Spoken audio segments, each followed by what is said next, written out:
ebbi l'opportunità di andare in Ducati, però arrivai in un momento sfigatissimo perché Stoner aveva vinto il mondiale, quindi sembrava che la moto fosse veramente... E io dopo i primi 3 giri, quando scesi, avevo gli occhi come gatto silvestre.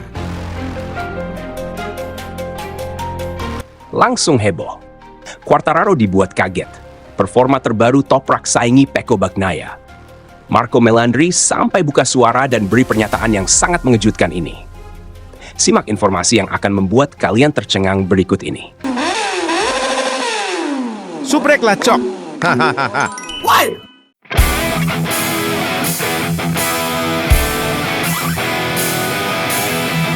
Performa Toprak Razgatlioglu dalam beberapa waktu terakhir menunjukkan peningkatan yang tidak bisa lagi diabaikan oleh paddock MotoGP. Pembalap asal Turki itu perlahan namun pasti mulai mencuri perhatian, terutama setelah tampil impresif dalam sesi tes terbaru bersama Yamaha V4. Momen ini menjadi penegasan penting bahwa proses adaptasi Toprak berjalan jauh lebih cepat dibandingkan perkiraan banyak pihak. Dalam sesi pengujian tersebut, Toprak berhasil mencatatkan waktu putaran terbaik yang menyamai torehan pembalap Ducati Lenovo, Francesco Bagnaia. Pasalnya, Bagnaia selama ini dikenal sebagai salah satu tolok ukur kecepatan tertinggi di grid.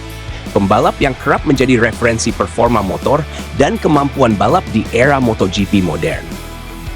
Menyamai catatan waktu sang juara dunia tentu bukan sekadar persoalan angka di papan waktu. Lebih dari itu, hasil tersebut dipandang sebagai sinyal kuat bahwa Toprak memiliki potensi kompetitif yang nyata. Ia tidak hanya mampu cepat dalam satu putaran, tetapi juga menunjukkan kontrol motor, keberanian saat pengereman, serta kepekaan membaca batas kemampuan mesin. Karakter yang selama ini menjadi ciri khas Razgatlioglu sejak di World Superbike. Sejumlah pengamat menilai, apabila tren peningkatan ini terus berlanjut, Toprak berpeluang menjadi ancaman serius bagi Bagnaia dan para pembalap papan atas lainnya pada musim-musim mendatang. Adaptasinya terhadap karakter MotoGP dinilai sangat menjanjikan, terutama dalam hal hard braking dan transisi masuk tikungan, area yang kerap menjadi pembeda antara pembalap cepat dan pembalap luar biasa. Penilaian positif juga datang dari Fabio Quartararo. Juara dunia MotoGP itu secara terbuka mengakui bahwa performa Toprak di fase awal adaptasi tergolong langka. Menurut Quartararo, tidak banyak pembalap yang mampu langsung menunjukkan kecepatan kompetitif ketika pertama kali menjajal motor MotoGP. Terlebih bagi sosok yang sebelumnya berkiprah di ajang berbeda dengan karakter motor yang sangat kontras. Dengan kombinasi bakat alami, mental bertarung, dan dukungan teknis Yamaha yang terus berkembang, Toprak Razgatlioglu kini tidak lagi dipandang sebagai sekadar pendatang baru. Ia mulai diposisikan sebagai variabel penting yang berpotensi mengubah peta persaingan MotoGP dalam beberapa musim ke depan. Pandangan serupa juga disampaikan oleh mantan pembalap MotoGP, Marco Melandri. Setelah sebelumnya banyak membahas dinamika pasar pembalap, situasi Ducati, serta proyeksi musim 2026, Melandri menilai bahwa fokus kini patut diarahkan pada Toprak Razgatlioglu, yang ia sebut sebagai salah satu beri terbesar untuk musim mendatang. Pembalap asal Turki itu akhirnya menjalani debutnya di MotoGP, dan Melandri mengaku tidak sabar melihat bagaimana Toprak bekerja bersama tim Pramac Yamaha. Menurutnya, selain tantangan sebagai juara dunia Superbike yang naik kelas, ada dinamika lain yang juga menarik untuk disimak, termasuk keberadaan Quartararo dan situasi di luar lintasan yang bisa memengaruhi performa. Toprak memiliki banyak hal, ujar Melandri. Ia adalah talenta luar biasa dengan penguasaan motor yang sangat tinggi. Cara dia mengendalikan motor terlihat seperti sedang bermain, dan itu bukan sesuatu yang bisa dimiliki semua pembalap. Saya sangat ingin melihatnya berlaga di lintasan, karena saya yakin tahun 2026 akan menjadi fase penuh perkembangan baginya. Melandri juga menilai kecerdasan balap Toprak sebagai salah satu keunggulan utama. Menurutnya, Toprak adalah pembalap yang sadar situasi dan tidak gegabah dalam mengambil keputusan.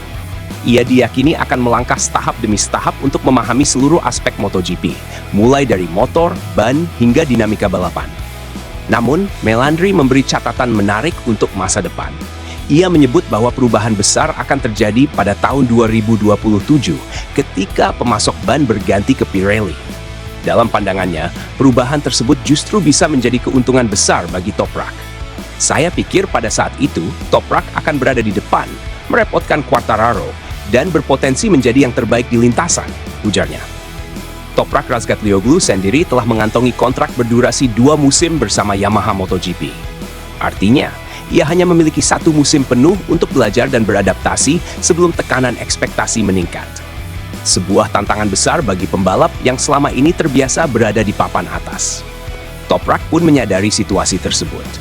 Ia mengakui bahwa transisi ke MotoGP tidak selalu mudah, terutama bagi pembalap dengan mental juara. "Saya terbiasa menang," ujar Toprak. "Di Superbike, saya selalu melihat timesheet untuk mengecek catatan waktu saya. Sekarang, saya harus memaksa diri untuk mengabaikan monitor dan fokus pada pekerjaan saya." Ia bahkan mengungkapkan bahwa terkadang, ketika tim sudah merasa puas dengan hasil yang dicapai, justru ia sendiri belum merasa cukup. "Saya selalu menginginkan lebih. Itulah karakter saya. Saya seorang pembalap," tegasnya.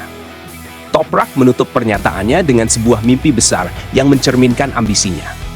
Ia tidak menetapkan target waktu yang pasti, namun menegaskan bahwa suatu hari nanti ia ingin terlibat duel sengit dengan Marc Marquez di lintasan MotoGP. Sebuah pernyataan yang menegaskan bahwa El Tour Kuatang bukan hanya untuk belajar, tetapi untuk meninggalkan jejak besar di kelas tertinggi balap motor dunia. Performa Toprak Razgatlioglu yang kian mencuri perhatian ini langsung memantik beragam reaksi dari publik MotoGP. Dari pujian atas bakat alaminya, hingga prediksi bahwa ia bisa menjadi ancaman serius bagi para juara dunia, suara-suara fans pun mulai bermunculan. Berikut ini adalah komentar para penggemar MotoGP yang menilai kebangkitan Toprak dari berbagai sudut pandang. "Jujur saja, saya awalnya ragu Toprak bisa secepat ini di MotoGP. Tapi setelah lihat dia bisa menyamai lap time Bagnaia, rasanya keraguan itu langsung runtuh. Ini bukan sekadar tes biasa. Ini pesan keras ke seluruh paddock. Adaptasi secepat ini cuma bisa dilakukan pembalap dengan insting balap kelas dunia. Kalau Yamaha bisa kasih paket kompetitif, Toprak bakal jadi mimpi buruk buat pembalap papan atas." Yang bikin saya kagum itu bukan cuma catatan waktunya, tapi cara Toprak membawa motor. Pengeremannya ekstrem tapi tetap halus, mirip gaya Marc Marquez di masa emasnya. Tidak heran Quartararo sampai angkat bicara. Kalau sesama juara dunia saja mengakui, berarti memang ada sesuatu yang spesial dari Toprak. Banyak orang lupa, Toprak ini terbiasa menang. Mental juara seperti ini yang bikin dia gelisah kalau belum maksimal, meskipun tim sudah puas. Karakter seperti ini justru yang dibutuhkan Yamaha setelah beberapa musim naik turun. Musim depan mungkin belum juara, tapi fondasinya sudah kelihatan sangat kuat.